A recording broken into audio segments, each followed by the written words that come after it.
सुमित शर्मा सतना से बड़ी खबर, जहां स्पा सेंटर पर छापा मारा गया है। 3 युवक और 3 युवतियां पकड़ी गई हैं। आपत्तिजनक हालत में मिले हैं युवक युवतियां। स्पा सेंटर में कई सेक्स वर्धक दवाइयां बरामद हुई। स्पा सेंटर संचालक के खिलाफ मामला दर्ज हुआ। सतना से खबर, जहां स्पा सेंटर पर छापा मारा गया, 3 युवक और 3 युवतियां पकड़ाई हैं। आपत्तिजनक हालत में युवक युवतियां मिले। स्पा सेंटर में कई सेक्स वर्धक दवाइयां भी बरामद हुई। स्पा सेंटर संचालक के खिलाफ केस दर्ज हुआ है।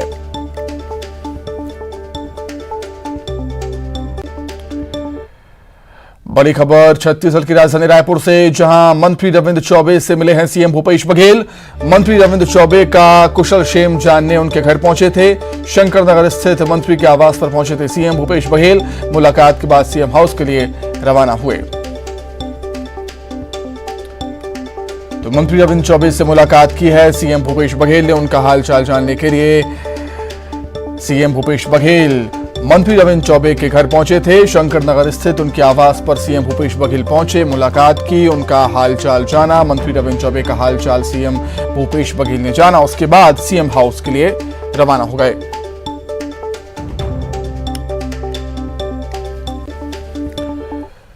HUT हिज्ब उत तहरीर का मोहम्मद सलीम, असली नाम सौरभ राज वैद्य, हिंदू से मुस्लिम बने सलीम को MPATS ने हैदराबाद से गिरफ्तार किया। भोपाल के बरसिया इलाके में सलीम के माता पिता रहते हैं। 2010 में जब इसने धर्म परिवर्तन किया था, तब परिवार के लोगों ने इसका विरोध किया था। परिवार के विरोध के बाद सौरभ घर छोड़कर चला गया। इसकी करतूतों का जब खुलासा हुआ तो सौरभ की मां वसंत जैन रोने लगी। इसके पिता का नाम है डॉक्टर अशोक राज वैद्य। सौरभ राज वैद्य ने अपनी अच्छी शिक्षा हासिल की है। पिता डॉक्टर अशोक बताते हैं कि यह सब कुछ अंतर्राष्ट्रीय साजिश के तहत हुआ। तेज लड़कों पर उनकी नजरें होती हैं, उनके हिंदू से मुस्लिम उनको बनाया जाता है। यह डॉक्टर जाकिर नाइक की साजिश है। वे लोग ऐसा नशा पिलाते हैं कि ओरिजिनल इस्लाम एक तरफ हो जाता है और लोग कट्टर हिंसक बन जाते हैं। भोपाल के VIT कॉलेज में सौरभ के साथ एक प्रोफेसर कमाल था। उसने ही उसका ब्रेन वॉश किया था। जाकिर नाइक से उसने सौरभ को मुंबई में मिलवाया था। उसने भोपाल में कई लोगों को कन्वर्ट कराया था। ये बात भी सामने आई। प्रोग्रेस पे उनके खिलाफ मैंने कार्रवाई की, उसका प्रोग्राम बंद करवाया बॉम्बे में। तो मुझे कई बार ये डाउट होता है कि उन लोगों ने मुझसे बदला लेने के लिए मेरे बेटे जो सॉफ्ट कॉर्नर था, जो उदार था, ईमानदार था, मेहनती था, एक तरह से टॉप पिस्ट था फार्मा में, उसको गुमराह किया और उसको जो है धीरे धीरे 3 साल में उसको कन्वर्ट किया। और जब मुझे लगा कि ये पट्टी से उतर गया तो मैं निकाल बाहर कर। आप लगाकर बैठी हैं, आपको लाना है, आप कोशिश करो कि हमारा लड़का हमारे पास आ जाए। आपका होता तो आप भी तो कोशिश करते, नहीं करते तो ऐसी कोशिश करो आपके हमारा वापस आ जाए। आपकी माँ होती तो आप उनकी मदद नहीं करते, तो हम भी तो आपकी माँ है ना, तो आप हमारी मदद नहीं करोगे क्या? मध्य प्रदेश में एक बार फिर NIA ने दबिश दी है। कोलकाता से NIA की टीम खंडवा पहुंची और खान शाहवाली इलाके में छापा मारा। अब्दुल रकीब कुरैशी नाम के व्यक्ति के घर पर जांच की गई।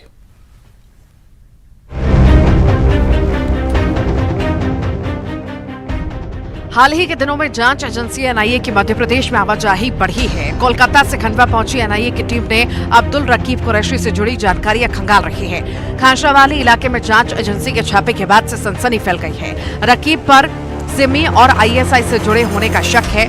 NIA की टीम ने परिवार से जानकारी भी ली है, साथ ही रकीब के कमरे को भी छान मारा है। NIA की एक टीम जो कलकत्ता यूनिट से आई है, उनके 2 अधिकारी आए हैं और उन्होंने पुलिस असिस्टेंस की मांग की थी। बीते जनवरी में एक आरोपी की उन्होंने गिरफ्तारी की थी। उस आरोपी की गिरफ्तारी के दौरान उनको इन्वेस्टिगेशन में कुछ और भी यहाँ सर्च की आवश्यकता थी। उस कार्रवाई के लिए आज वो यहाँ पहुँचे हैं और सारी कार्रवाई वो कर रहे हैं, जिसमें पुलिस असिस्टेंस जैसे उनसे मांगी गई थी, उनके द्वारा मांगी गई थी, तो उनको पुलिस असिस्टेंस लोकल स्तर पर दी गई। इससे पहले पश्चिम बंगाल के एटीएस ने गंज बाजार 16 खोली से रकीब को गिरफ्तार किया था। रकीब के बारे में पश्चिम बंगाल से गिरफ्तार उसके साथियों ने जानकारी दी थी। खबरों की माने तो रकीब निमाण अंचल में अपना नेटवर्क फैला रहा था। जाहिर है पूछताछ में जांच एजेंसियों को कुछ पता चला है, जिसके बाद रकीब के घर जांच की गई।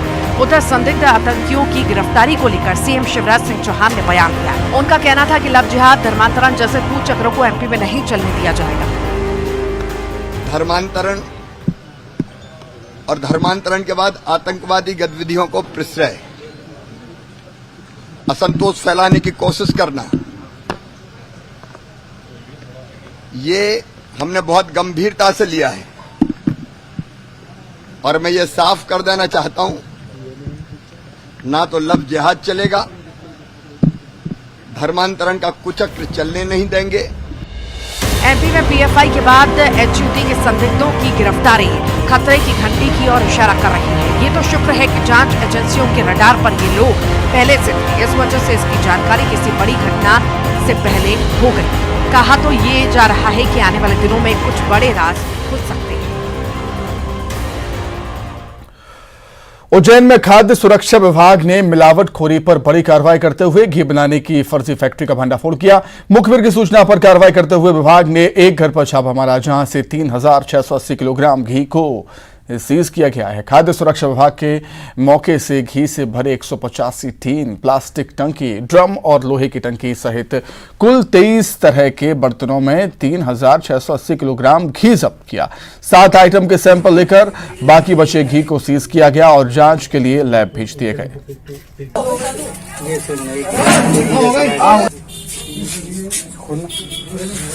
तो हमने देखा कि यहाँ पे एक सफेद कलर का एक मकान है, जो जैन ट्रेडिंग कंपनी है इसकी, ओमजन बाबू वाले की, उसी का ही मकान है। तो जब भी हमने देखा तो ताले लगे हुए थे और इसके बाद हमने इनके बच्चे को बुलवा के इसको ताला खुलवाया और खुलवा के देखा तो इसके अंदर 185 टिन 15 किलो के रखे हुए हैं, जिसमें घी रखा हुआ है। और बाकी के जो अपने हैं ये प्लास्टिक के बड़ी वाले डिब्बे और प्लास्टिक की बड़ी वाली कैनें रखी हुई हैं और लोहे की बड़ी कैनें रखी हुई हैं। और ऐसे इनमें कुल मिला के हमने जब वजन करवाया तो 3680.6 किलोग्राम घी हमने।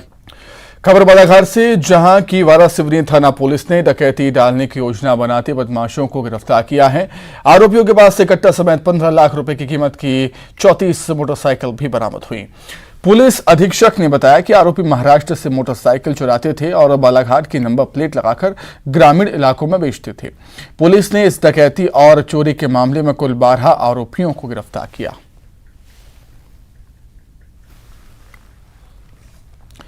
इंदौर पुलिस ने तेल कारोबारी के घर काम करने वाले नौकर को गिरफ्तार किया है। आरोपी ने कारोबारी की बेटी के फोटो और वीडियो मोबाइल में कैद कर दिए थे और उसे ब्लैकमेल किया करता था।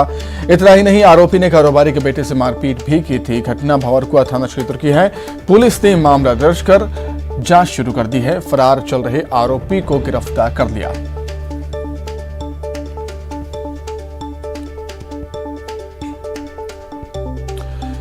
नरसिंहपुर के गाड़ावारा में अवैध निर्माण गिराया गया। दुष्कर्म के आरोपी के ठिकाने पर बुलडोजर चला दिया गया। आरोपी की अवैध इमारत धराशायी हुई है। आरोपी राजेंद्र कुछ बंदिया पर कार्रवाई हुई। पुलिस और प्रशासन की टीम मौजूद रही। इस दौरान जेल में बंद है फिलहाल आरोपी।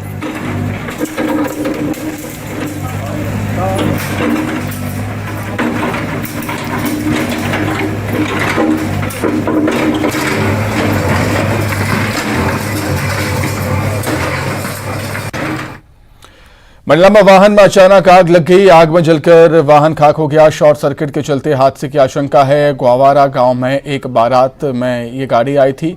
बमौनी पुलिस मामले की जांच कर रही है।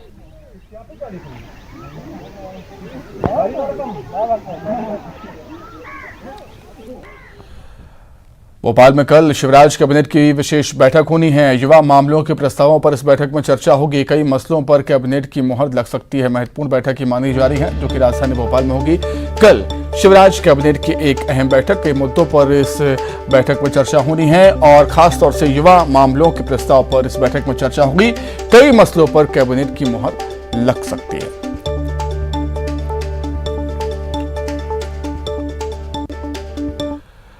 भोपाल में सीएम शिवराज ने अपनी पूरी कैबिनेट के साथ फिल्म द केरला स्टोरी देखी और इस दौरान फिल्म के प्रोड्यूसर, लेखक और अभिनेत्री भी मौजूद रहे। इस मौके पर सीएम शिवराज ने कहा कि फिल्म काफी अच्छी है, इसे सभी को देखना चाहिए। वहीं फिल्म के प्रोड्यूसर ने एमपी में केरला स्टोरी को टैक्स फ्री करने पर सीएम शिवराज का आभार व्यक्त किया।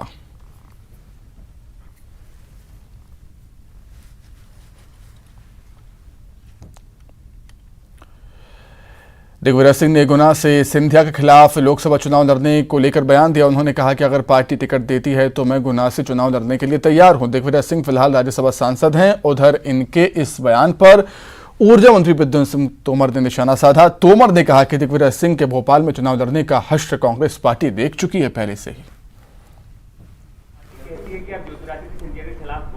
2024 में अगर पार्टी कहती है कि आप ज्योतिरादित्य सिंधिया के खिलाफ गुना से चुनाव लड़े लोकसभा में, तो क्या जो आदेश होगा पार्टी का करूंगा। आप चुनाव लड़ेंगे? देखिए, मैं भी राज्यसभा का सदस्य हूँ तो मुझे लड़ने की कोई आवश्यकता नहीं है, लेकिन पार्टी का सिपाही हो, जो पार्टी आदेश देगी करूंगा। ये उनकी पार्टी का निर्णय है और उनको चुनाव ऐसा, वो कई लोकसभा चुनाव लड़ चुके हैं, भोपाल का भी चुनाव लड़े थे, इसी दमखम से लड़े थे। परिणाम आपके सामने। जबलपुर की पनागर विधानसभा के विधायक इंदु तिवारी ने कांग्रेस के वरिष्ठ नेता दिग्विजय सिंह के खिलाफ मोर्चा खोल दिया। दरअसल दिग्विजय सिंह ने विधायक इंदु तिवारी पर पीडीएस घोटाले के सनसनीखेज आरोप लगाए थे, जिसके बाद अब इंदु तिवारी दिग्विजय सिंह के खिलाफ कानूनी लड़ाई लड़ने के लिए तैयार। इंदु तिवारी ने दिग्विजय सिंह को लीगल नोटिस दिया है और माफी न मांगने पर मानहानि का केस करने की चेतावनी भी दी।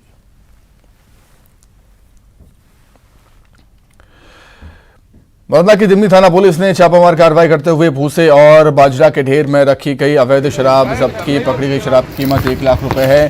शराब तस्करों ने खेत में भूसे और करब के ढेर में अवैध देसी और विदेशी शराब से भरी 12 पेटियां छुपाकर रखी थी। पुलिस ने अज्ञात आरोपी के खिलाफ मामला दर्ज कर आरोपी की तलाश शुरू कर दी।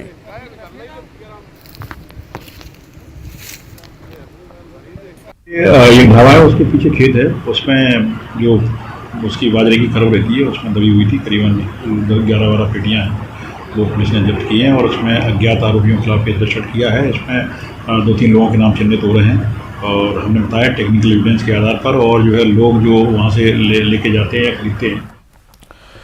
फॉरेक्स ट्रेडिंग और शेयर मार्केट के नाम पर लोगों से लाखों रुपयों की धोखाधड़ी करने वाले हलकरे भाइयों को पुलिस ने गिरफ्तार किया। दोनों सगे भाई 4 से 6 महीनों में राशि डबल करने का झांसा देकर 47,50,000 रुपए ठग लिए थे इन लोगों ने।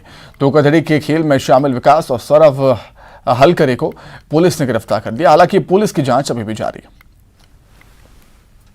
प्रमोद वहाने शिकायतकर्ता की शिकायत पर विकास हलकरे और उसके भाई छोटे भाई सौरभ हलकरे के विरुद्ध जो है करीब 47 लाख रुपए डबल मनी योजना के तहत इनके द्वारा लिया गया है, ऐसी शिकायत की गई थी। तो उसी पर यह मुकदमा कायम हुआ था और कल शाम को इन दोनों भाइयों की गिरफ्तारी हुई है। निवाड़ी जिले के जेरोन में एक शक्कर व्यापारी को 3 युवकों ने दिन दहाड़े कट्टे की नोक पर लूट लिया। पीड़ित व्यापारी ने पुलिस को आपबीती बताई। उसके अनुसार वो ग्रामीण क्षेत्र से माल बेचकर लौट रहा था, तभी 3 युवकों ने कट्टा दिखाकर 1,25,000 रुपए लूट लिए। जेरोन पुलिस ने मामला दर्ज कर जांच शुरू कर दी है।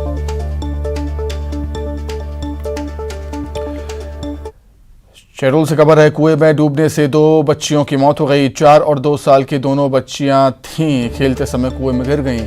दोनों बहनें, लोगों ने शव को बाहर निकाल लिया है कुएं से। घर में खाना बना रही थी बच्चियों की मां।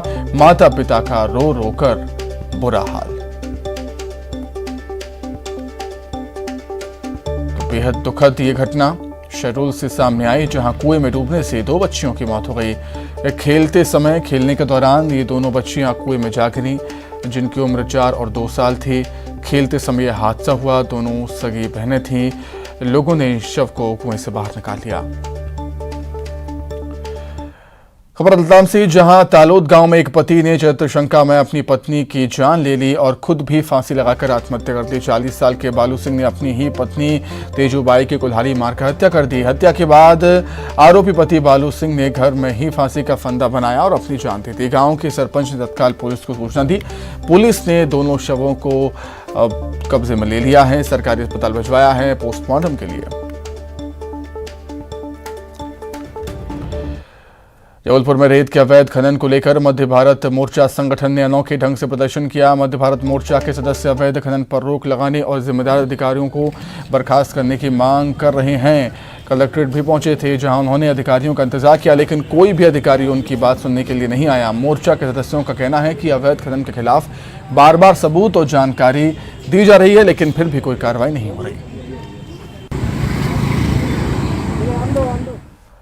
और अब आपको दिखाएंगे 4 महिलाओं की हाथ की सफाई। मामला मंडला जिले के एक ज्वेलरी शॉप का, जहां 4 शातिर महिलाओं ने अपनी हाथ की सफाई दिखाई। दुकान में जेवर खरीदने के लिए पहुंची महिलाओं ने दुकान मालिक के सामने सोने के जेवर पार कर दिए। महिलाओं ने जेवर के डिजाइन देखने के लिए जेवर मांगे और फिर जेवर पर हाथ साफ कर दिए। इस महिला गिरोह ने 2 सेट मंचली, 1 सिंगल कुंदा, 3 छोटे लॉकेट को दुकानदार के सामने दुकान से पार कर दिया।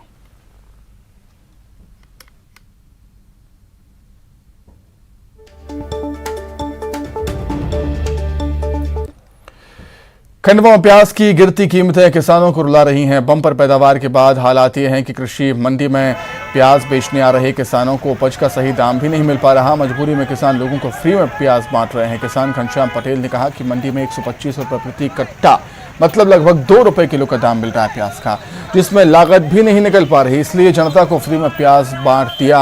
वहीं फ्री में प्याज लेने के लिए खंडवा की सड़कों पर लोगों की भीड़ लग गई, क्योंकि खुली मंडी में प्याज लगभग 10 रुपए किलो मिल रहा है। इस बारे में बात करने के लिए खंडवा मंडी के अधिकारियों से कई बार संपर्क किया गया, लेकिन वे उपलब्ध नहीं हो सके।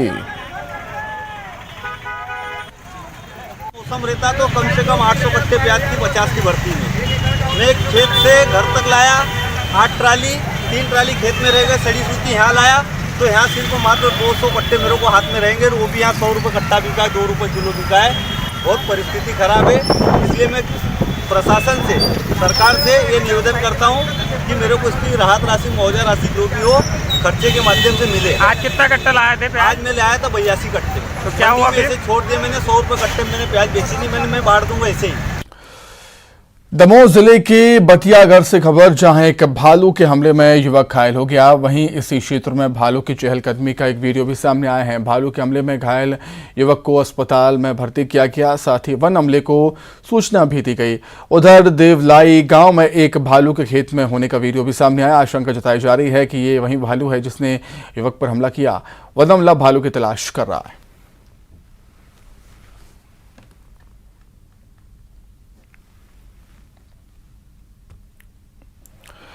खरगोन में लगातार बढ़ रही भीषण गर्मी के चलते आम जनजीवन प्रभावित है। लू के थपेड़ों के बीच अघोषित कर्फ्यू जैसा माहौल है। भीषण गर्मी से बचने के लिए लोग तमाम जतन कर रहे हैं, तो वहीं बिजली कंपनियां भी ट्रांसफार्मर को गर्मी से बचाने के लिए जतन कर रही हैं। ट्रांसफार्मर का तापमान ना बढ़ पाए, इसके लिए बिजली कंपनियां उनके लिए कूलर और पंखे लगा रही हैं, ताकि ट्रांसफार्मर ठंडा बना रहे, बिजली आपूर्ति बाधित ना हो। लगभग डबल डिमांड हमारी अभी गर्मी में हो गई है, क्योंकि 46 डिग्री का टेम्परेचर अभी वातावरण का है। हमें हमारे ट्रांसफार्मर का भी टेम्परेचर कम रखना होता है, क्योंकि जैसा जैसा लोड बढ़ता है वैसा वैसा ट्रांसफार्मर का टेम्परेचर भी बढ़ता है। तो ट्रांसफार्मर का टेम्परेचर मेंटेन रहे, इसके लिए हमने कूलर की व्यवस्था की गई है, जिससे हमारे ट्रांसफार्मर का टेम्परेचर मेंटेन। नर्मदापुरम में गर्मी के साथ ही जल संकट बढ़ गया है। डोलारिया तहसील के ग्राम धमासा में भीषण जल संकट है। गांव के कुएं सूख चुके हैं, ट्यूबवेल, हैंडपंप का जलस्तर गिर गया है। ग्रामीण बूंद बूंद पानी के लिए तरस रहे हैं, भटक रहे हैं। पानी के लिए ग्रामीण कई किलोमीटर दूर खेतों में लगे ट्यूबवेल पर निर्भर हैं। ग्रामीणों का आरोप है प्रशासन की लापरवाही से पेयजल संकट से वो जूझ रहे हैं। सरकार की नल जल योजना भी फेल है। ग्रामीणों का कहना है कि ठेकेदार ने पाइपलाइन तो बिछा दी, लेकिन टंकी का निर्माण शुरू नहीं किया।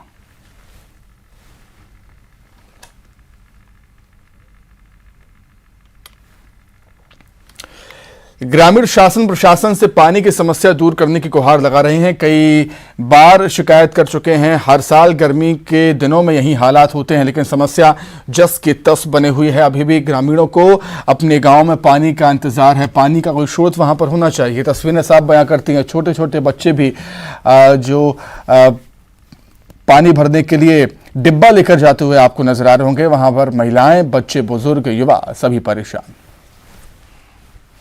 के लिए हम तरस रहे हैं। एक ही नल है, उसमें पानी नहीं निकल रहा है और 3 किलोमीटर खेत में जाके और धूप में हम बच्चे लेके पानी के एक कुप्पा लेके चले जाते। पानी की व्यवस्था तो क्या है, 7-8 साल से पूरा गांव ऐसे ही परेशान है, बूंद बूंद पानी के लिए तरसता है और यहाँ वहाँ खेतों से पानी लाना पड़ता है। गांव के अंदर जो हेडपंप लगे हुए हैं वो इस समय 1 महीने पहले ही सूख चुके हैं।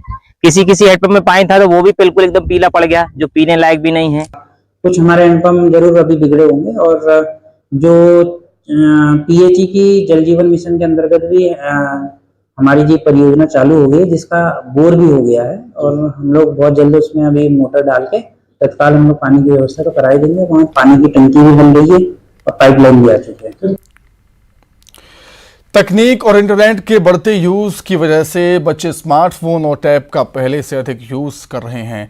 इससे बच्चों का स्क्रीन टाइम बढ़ गया है। पेरेंट्स को भी लगता है कि इससे उनका बच्चा डिजिटल हो रहा है, आगे हो रहा है। लेकिन एक ग्लोबल स्टडी में ऐसे फैक्ट्स सामने आए हैं जिसमें पेरेंट्स की चिंता बढ़ सकती है। जी हाँ, कहीं ऐसा ना हो कि बच्चों का बढ़ता स्क्रीन टाइम उनकी मेंटल हेल्थ के लिए मुश्किलें पैदा कर दे। सावधान रहिए और ये रिपोर्ट देखिए। मुझे दीजिए इजाजत। नमस्कार।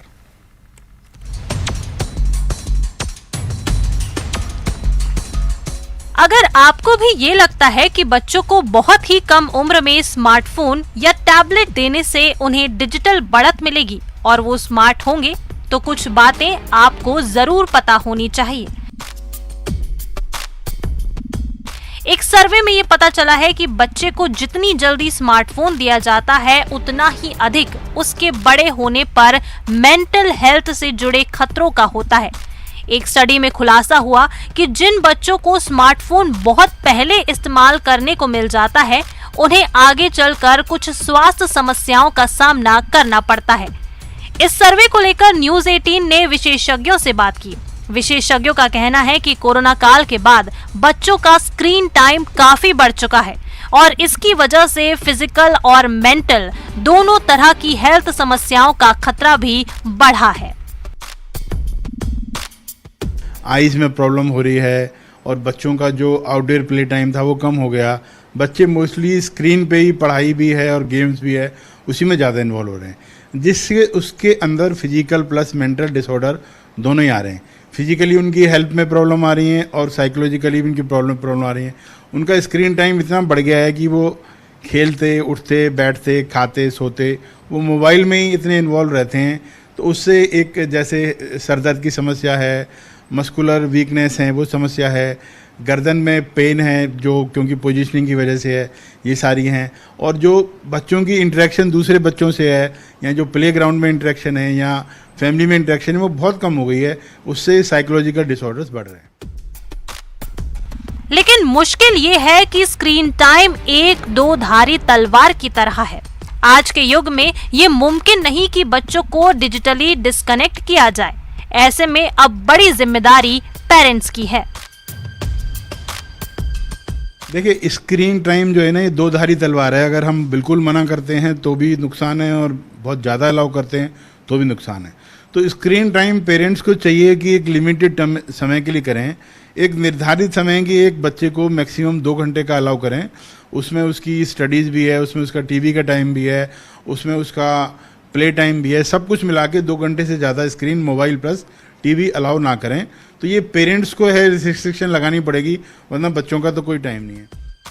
ज्यादा स्क्रीन टाइम के फिजिकल प्रभावों की बात करें तो बेहद कम उम्र में मस्कुलर पेन, नेक पेन और आंखों के कमजोर होने जैसी बड़ी समस्याएं सामने आ रही हैं। डॉक्टर्स की सलाह है कि 15 साल से कम उम्र के बच्चों के लिए दिन में 2 घंटे से ज्यादा स्क्रीन टाइम नहीं होना चाहिए। साथ ही हर 20 मिनट पर 20 सेकंड का ब्रेक लेकर 20 मीटर की दूरी तक देखना जरूरी है। जो स्क्रीन देखते वक्त उसमें थोड़ा थोड़ा सा इंटरवल दें, कंटिन्यूस स्क्रीन पे बच्चे को ना रखें। कि जैसे आपने देखा होगा कि स्कूल के सिलेबस में भी जब वो कुछ करवाते हैं एक्टिविटीज़ तो 20 मिनट्स के बाद एक गैप देते हैं, और हम ऐसा कहते हैं कि भाई 20 मिनट्स में स्क्रीन से ऑफ होके और 20 मीटर की दूरी पे आप बच्चा 20 सेकंड के लिए देखे, तो उसे 20-20-20 का रूल कहते हैं हम, ताकि जो हमारी आंखें हैं, जो उनका एक्कोमोडेशन रिफ्लेक्स है, वो एकोमोडेशन रिफ्लेक्स है, उस पे स्ट्रेस ना आए और बच्चों की जो है आंखों में प्रॉब्लम ना आए। कोविड काल में दुनिया भर में ऑनलाइन क्लासेस ने अचानक बच्चों का स्क्रीन टाइम बढ़ा दिया और वक्त के साथ साथ एजुकेशन में डिजिटल टेक्नोलॉजी का इस्तेमाल बढ़ता ही जाएगा। ऐसे में कुछ रास्ते हैं जिससे इस मुश्किल को कम किया जा सकता है। मसलन बच्चों का गैर जरूरी स्क्रीन टाइम खत्म करना, मोबाइल, टैबलेट के इस्तेमाल की टाइमिंग को नियंत्रित रखना और ये सुनिश्चित करना है कि बच्चों को आउटडोर और सोशल एक्टिविटीज में कमी ना आए, और सबसे अहम बच्चों के मेंटल और फिजिकल हेल्थ का ख्याल रखना। फरहा खान, न्यूज़ 18, दिल्ली।